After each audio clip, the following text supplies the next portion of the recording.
Olá, olá! Seja bem-vindo ao nosso projeto que chama Termine os Seus Estudos, que eu tenho certeza que é o seu objetivo, né? Se você chegou até aqui, se você chegou até esse vídeo, é porque você está pensando, eu preciso terminar meus estudos, eu preciso terminar o meu ensino médio. Então, é com a gente que você vai aprender. Seja bem-vindo então à nossa plataforma.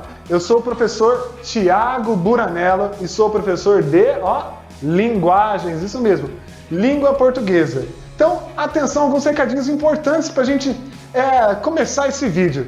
Bom, primeiro de tudo, o que nós vamos apresentar aqui para você?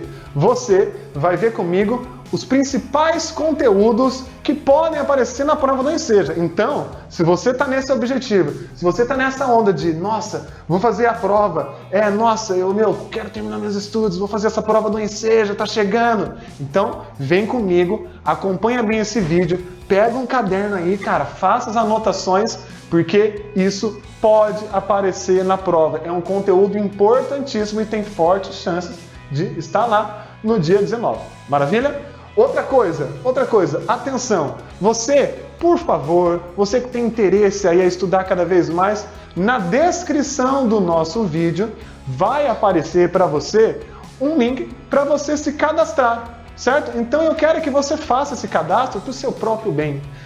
Professor, que legal, hein? Mas o que eu vou encontrar? Vou começar a receber propaganda? Não, aqui não tem deixa assim de saco não. Você vai receber nesse link o direito de fazer um simulado. Quer treinar um pouquinho mais? Quer resolver algumas questões inéditas aí que a gente elaborou para você? Então, clique nesse link, se cadastre e participe do nosso simulado. Maravilha? E depois vai até ter uma novidade, você vai receber alguns vídeos extras e entre esses vídeos você vai ter a oportunidade de conferir a resolução dessas questões, porque não adianta nada a gente dar o exercício para você e aí, professor, acertei, não acertei, como é que eu vou saber? Tá, e se eu errei, como é que eu vou saber para não errar no dia da prova? Então, nós vamos mostrar para vocês, então, como é que são resolvidas aquelas questões até você chegar na resposta correta e entender perfeitamente. Maravilha? Então não se esqueça de cadastrar. Mais um recadinho importante, você que está assistindo a gente aí pelo YouTube, acompanhando pelo YouTube o projeto Termine Seus Estudos, por favor, vai já deixando seu joinha aí no YouTube, vai curtindo, por quê? Porque isso é importante, isso ajuda com que a gente faça cada vez mais vídeos assim, para vocês alcançarem o objetivo. Outra coisa, você tem que se inscrever no nosso canal. É agora, em momento é agora, não pensa duas vezes não, clica lá para se inscrever, porque a gente precisa desse apoio. E para quem quer estar lá no Face, sempre é muito atento, é interessante você curtir a nossa fanpage lá no Facebook, tá? Termine seus estudos, coloca lá o TSE, termine seus estudos. Maravilha, maravilha, maravilha. Tamo junto? Vamos começar então? Olha lá, valendo a aula de hoje, porque isso aqui, olha, vai aparecer, cara, vai aparecer. Vamos lá, nós vamos começar um primeiro tema desse vídeo, falar sobre formatos de textos. Então, formatos de textos. Vamos entender o que isso pode influenciar para a gente em algumas situações. Então, os textos eles podem ter alguns formatos. Então, olha só. Um formato mais comum é o formato de texto em parágrafo. Como seria um formato de parágrafo? Então eu vou ilustrar aqui na lousa para vocês mais ou menos uma situação. Não é um desenho perfeito. Lembra que é um professor de português que está fazendo isso, não é um professor de arte. Então, imagine que aqui é uma folha, tá? Imagina aí, usa a imaginação. Como que é um texto em parágrafo? Um texto em parágrafo é quando você tem um recuo. O que é um recuo? Um espaço ali no início.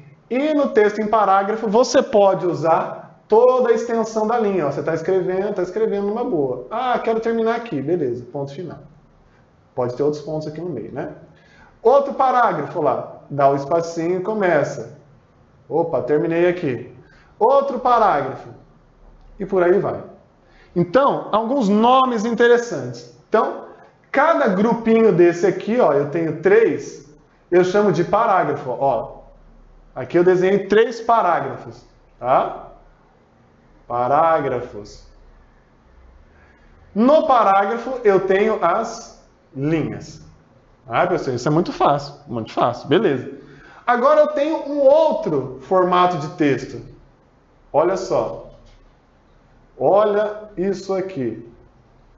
Ah, professor, isso aí está num formato de poema. Justamente. Isso aqui está num formato de poema. Então, eu não chamo, quando eu não uso a linha inteira, eu não chamo de linha. Eu não chamo de parágrafo. Opa, como assim, professor? Quando você não usa a linha inteira, você não chama de linha? Mas aqui, ó, você não usou a linha inteira, então não chama de linha? Eu estou dizendo num todo. Num todo. Quando você olha num todo e você está vendo que o texto não está sendo usado toda a extensão da linha, isso aqui eu vou chamar de verso. Então, primeiro verso, segundo verso, terceiro verso. Ok? E veja que eu tenho grupos. Ó, primeiro grupo, segundo grupo. Aham. Como que eu chamo esse grupo de versos? Eu chamo de estrofe. Beleza? Então eu vou colocar um exemplo. Então, isso aqui pode aparecer em letra de música. Música às vezes é escrito assim. E pode aparecer também em poemas. Ok? Aí uma dica para você. Às vezes na sua prova pode aparecer para você interpretar o que o poema está falando. E aí algumas palavrinhas aparecem e deixam o aluno confuso. Então você que está aqui não vai ficar confuso. Você pode ter certeza que lá na hora da prova vai aparecer essa palavra. Estou falando. Na hora da prova vai aparecer. Bomba Brasil! Bomba Brasil! Vai aparecer qual palavra? Eu lírico. Ou pode aparecer, eu aposto mais no eu lírico, mas ele pode ser chamado também de eu poético. O que é esse eu lírico ou eu poético? É a voz. É a voz do poema. Só que eu vou pôr entre aspas. Entre aspas. Por exemplo, tem um poema que ele fala de amor ao Brasil. Um homem chamado Gonçalves Dias, ele estava fora do Brasil, ele estava exilado lá em Portugal. E aí ele estava com saudade do Brasil. Para o Gonçalves Dias, o Brasil é muito mais bonito que Portugal. E aí o Gonçalves Dias, exilado lá em Portugal, escreveu um poema que é conhecido, que é assim: minha terra tem palmeiras, onde canto sabiá. As aves que aqui gorjeiam, não gorjeiam como lá. Então veja, quem é o eu lírico? Ah, é o Gonçalves Dias. Não, tá? Nem sempre. Nesse caso, ok, era o Gonçalves Dias que estava escrevendo, mas não confunda eu lírico com o autor. Marca aí. Você vai pegar o caderno agora. Pega esse caderno. Pega o caderno. Você vai escrever assim: eu lírico não é o autor. Observação. Ele pode ser o autor? Pode. O eu lírico pode ser o autor. Vou dar um exemplo. Ó, tem um poema que o poema chama O Livro Abandonado. Aí tem um pedaço do poema que fala assim: estou sofrendo, estou sendo esquecido, estou sendo trocado pelas novas tecnologias. Pô, o livro está falando? Então, veja, foi um autor, ser humano que escreveu. Mas quem é o eu lírico? Quem é a voz daquele poema? Você deve estar respondendo aí. É o livro, professor, é o livro. Justamente. Então, a voz daquele poema é o eu lírico. Ok? Então, a voz é aquela voz que está vindo. Então, minha terra tem palmeiras onde canto sabiá. É o eu lírico. É o eu lírico. Beleza? Tranquilo? Maravilha. Eu vou dar um exemplo aqui, ó. Aqui, nesse formato de texto, tem um monte. Pode ter um texto, por exemplo, narrativo. Pode ter uma notícia em parágrafo. Então, vários textos são em parágrafos. Então, eu vou colocar um exemplo de texto que tem esse formato. Vou colocar aqui, ó, a narração, que é a história. Ok? Na narração, eu não vou ter eu lírico. Na narração, eu vou ter um narrador, que é aquele que conta a história. Esse narrador, ele pode ser observador, ou ele pode ser um narrador personagem. Narrador observador. Durante uma manhã, o professor chegou aos seus alunos e comentou: amanhã darei uma prova. Veja, o narrador está contando o que o professor disse para os alunos. Narrador observador. Narrador personagem, aquele que além de contar, participa da história. Então, por exemplo, durante uma manhã, vamos de novo. Durante uma manhã, cheguei até meus alunos e disse que amanhã teria prova. Maravilha. Então, veja, narrador, personagem. Além de contar, ele está sendo também um personagem da história. Certo? E, por último, além desse formato aqui, eu posso ter o formato do texto em tópicos. Então, é quando o texto, por exemplo, ele vai tendo umas bolinhas, ponto e vírgula, ponto e vírgula, ponto e vírgula, ponto final. Então, esses textos em tópicos, tá? Eles costumam ser o quê? Textos, por exemplo, de manual de instrução, receita, textos que dão instruções para a gente e orientações, tá? Então, parágrafos, versos, estrofes e tópicos. Maravilha? Deu para entender essa parte? Tamo junto? É isso aí. Agora, vem comigo para um segundo momento da aula. Nós vamos falar de um outro assunto, de um segundo assunto importantíssimo que, vai aparecer também. Vai aparecer. Olha só. Marca aí no seu caderno um asterisco, marca a estrelinha aí, passa o grifa texto e escreve assim, ó. Variação linguística. O que é essa variação linguística? É quando a nossa língua ela vai variar, ela vai ter mudanças, ó. Variação da nossa língua. Primeira coisa que você tem que saber. Na variação linguística, não existe, assim, entre aspas, certo e errado. Como assim, professor? Veja, a minha avó pode falar problema. A minha avó pode falar problema. Onde ela pode falar problema? Lá em casa, sentada no restaurante, conversando entre famílias. Agora, se a minha avó falar problema numa palestra que ela vai dar, sei lá, numa empresa, aí, dependendo da empresa, não vai rolar. Então, a variação linguística, ela não fica falando, isso aí está errado, você falou problema. Não. A variação linguística, ela considera se isso é adequado ou inadequado. Combinado? Adequado ou inadequado. Então, por exemplo, minha avó fala alface. Beleza, ela fala alface lá quando a gente está almoçando. Agora, se minha avó vai cozinhar na Ana Maria Braga, eu vou falar, vó, não vai meter um alface lá, porque senão vai virar meme. Vai virar meme. Minha avó falando alface. Não faz isso, vó. Por quê? Porque naquele contexto, tá? Naquele contexto, fica errado. Então, o que manda aqui? É o contexto. Ou seja, a situação. Maravilha? Então, vamos analisar o seguinte. Ó. Bom, na variação linguística, eu disse que minha avó ela pode falar alface. O mais importante na variação linguística é a comunicação. Então, ó, o que importa, ou melhor, eu vou colocar assim, ó, o que mais importa é a comunicação. Como assim? Gente, quando eu falo para minha avó, vó, põe um pouquinho de alface para mim. Eu falei alface. Minha avó, ela nunca falou assim, ô filho, você está falando errado. O certo é alface. Minha avó nunca fez isso. Porque na cabeça dela, quando eu falo alface, ela entende. Só que daí quando é para ela falar, ela não consegue. Então o mais importante é que eu entenda o que ela está dizendo e ela me entenda. Desde que nós estejamos numa situação adequada, informal, ela pode falar daquele jeito. Então, quais são os dois contextos aqui?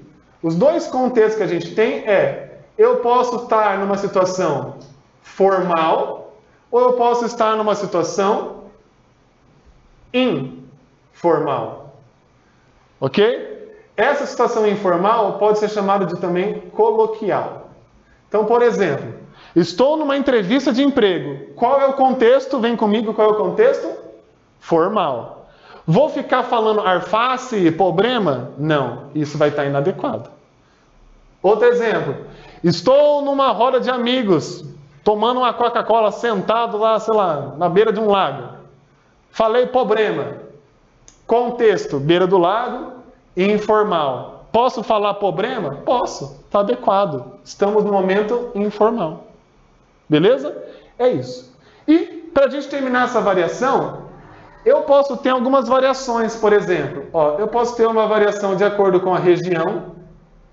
Então, tem região que tem sotaque, né? Pastel, pastel. Outros lugares falam o R mais puxado, carne, porta. Outros falam assim, porta. A região pode mudar as palavras também, o nome. Então, em algum lugar o pão francês chama pão francês, no outro lugar, Rio Grande do Sul, chama cacetinho.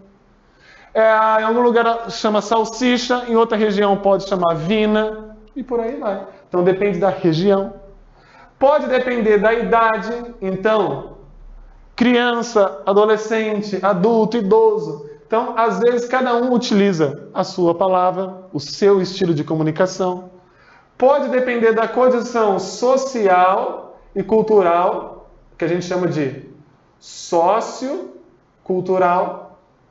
Então, dependendo do nível de cultura, o quanto que a pessoa lê, ela vai ter um vocabulário diferente, ok? Agora, o mais importante, a língua não pode ser um sistema de opressão. Como assim?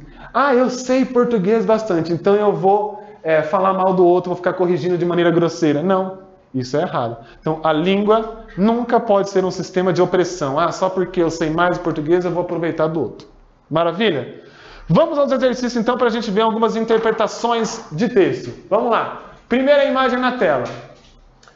Está aqui o boletim Fessora. Minha mãe já assinou. Então, veja, a gente tem algumas marcas informais aí. O tá, beleza? O tá é informal. Fessora. E a gente tem o assinou. Tá? E sua mãe, por acaso, chama-se Chico Bento? Você e suas ideias de assinar no lugar da minha mãe. Olha lá, ó. Você no lugar de você e de... Maravilha? Então, essa imagem, por exemplo, está representando nessa história uma linguagem do falar caipira, ou seja, uma fala informal. A professora até que não ligou, não. Mas veja, numa situação só dessa, será que a situação seria mais formal ou informal? Talvez na sala de aula a professora poderia ser de português, o aluno tinha que ter tomado um cuidado maior. Próxima imagem, vamos lá. Olha aí. Silêncio. Não quero ouvir nenhum pio. Pir.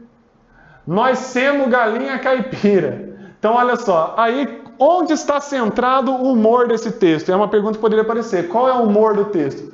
O humor está, na verdade, de brincar com o termo galinha caipira, que seria uma raça, uma espécie de galinha, né? E o falar caipira. Então, volta só um pouquinho aqui para mim, Marcos. Ó, isso é comum aparecer. Perguntas assim, o que é que gerou o humor? Foram duas coisas que geraram o humor. O primeiro, brincar com a espécie da galinha. Então, galinha caipira. E o humor foi gerado porque, na variação linguística, geralmente o caipira puxa o R. Tem até gente que fala assim, e aí, firme? Não, novela. Né? Porque ele fala firme como se fosse filme. Então o caipira vai falar firme. Certo? Então o que gerou humor foi a variação linguística do falar caipira e a brincadeira com o nome da espécie da galinha. Certo? Vamos para o último lá. Ó. Esse é um exercício. Tá? Então presta atenção no que o texto diz. De domingo. Não se preocupe com as palavras estranhas. Vamos lá, ó. Outro sim é um diálogo. O outro responde. O quê? O quê, o quê? O que você disse. Outro sim? É. O que é que tem? Nada, só achei engraçado. Não vejo graça. Você vai concordar que não é uma palavra de todos os dias. Ah, não é. Aliás, eu só uso domingo. Se bem que parece uma palavra de segunda-feira. Não. Palavra de segunda-feira é óbice, ônus. Ônus também, desiderato, resquício. Resquício é de domingo. Não, segunda, no máximo terça. Mas outro sim, francamente. Qual o problema? Retira o outro sim. Não retiro. É uma ótima palavra. Aliás, é uma palavra difícil de usar. Não é qualquer um que usa outro sim. Então vamos para o exercício. Olha o que o exercício fala. Ó, no texto, há uma discussão sobre o uso de algumas palavras da língua portuguesa. Esse uso promove o quê? Então volta aqui para mim um pouquinho. O uso dessas palavras promove o quê? Gente, o que chamou mais atenção no texto para vocês? Você deve estar pensando, um monte de palavra que eu não conheço. Precisa você conhecer as palavras para resolver exercício? Não, porque a questão falou o que é que essas palavras geraram no texto. Bom, gente, leia só o começo das alternativas antes de sair lendo tudo. Olha como você já vai acertar. Vamos lá. Ó. Esse uso promove marcação temporal. Então, o uso das palavras difíceis marca um tempo? Não. O uso promove tom humorístico? Aí, matou. Olha lá. Vamos ler o resto só para ver. Ó. Caracterização da identidade linguística dos interlocutores. Jesus, o que é isso? Tá? Percebida pela recorrência de palavras regionais. Não tem palavra regional ali. Distanciamento entre os interlocutores? Não. Não é distanciamento, porque os dois compreendem as palavras. Inadequação vocabular? Não. Eles estão usando o vocabulário que os dois conhecem. Os dois conhecem palavras formais. Então a resposta certa é: essas palavras difíceis trouxeram para o texto a letra B. Tom humorístico, ocasionado pela ocorrência de palavras empregadas em contextos formais. Então, o que acontece? Pode voltar. O que acontece? Eles ficaram falando palavras difíceis e discutindo. Ah, essa palavra difícil pode ser nesse dia. Ah, essa palavra difícil é de... Gente, você acha que existe isso? Então, isso trouxe para o texto um bom humor. Onde já se viu ter palavra de domingo, ter palavra de segunda, certo? Esse foi o humor do texto. Maravilha? Espero que você tenha gostado. Por favor, clique aí em gostei, vai lá no Facebook, curta a nossa página e se cadastre agora no link que está na descrição para você resolver esse simulado. E acompanhar também outros vídeos exclusivos das outras matérias dos outros eixos.